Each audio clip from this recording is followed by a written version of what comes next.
My name is Ebony Grisom, and I am Protestant Chaplain at Georgetown University. I've been thinking a lot about Noah and the Ark lately. A couple weeks ago, I saw some pictures of a double rainbow painting New York City's skyline after a torrential rainstorm. I admit my heart skips a beat whenever I see pictures of my hometown, and even more so when they feature nature's beauty accentuating man made skyscrapers. But this time, my joy wasn't just about seeing the city.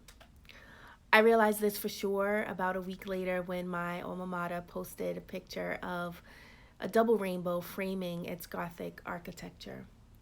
That same pure joy flooded my soul when I remembered that God remembers.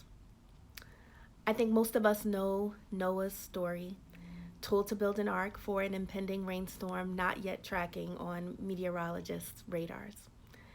You remember, gather your family, gather the animals two by two, and shelter in place in the ark. Noah is obedient, and eventually they emerge from their custom made floating zoo. Imagine Noah, quarantined with his family and the animals, without Netflix, without food delivery, without TikTok.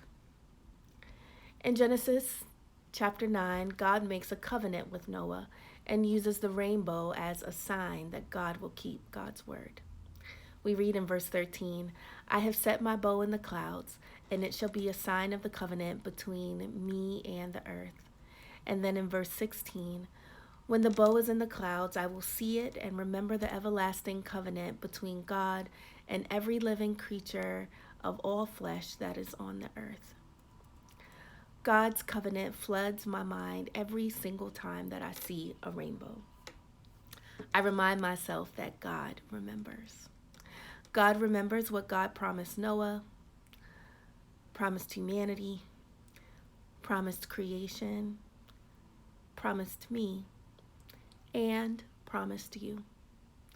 So no matter how chaotic any situation, how heartbreaking or disappointing, be it transitions and uncertainty, disappointment behind a virtual graduation and postponed personal ceremonies, farewells and goodbyes, the heartbreak of love me or love me nots, virtual or in-person learning, God can redeem it.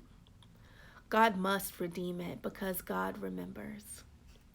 Take heart as many of us continue to shelter in place and all of us ride the curve's wave until we get to the other side. That God sees and remembers, so God will bring us safely into what God promised so long ago. Now, the world will look different when we emerge, but we will have everything that we need to build and rebuild something new. Most of all, we can emerge whole. We will do this if we take care of ourselves, take care of our neighbors, and take care of God's creation. We will see rainbows along the way as well, and we will see them when we need them most. Somehow, some way, God will close the chasm between for what we had hoped and what we actually have. And we will see that God was walking with us all along.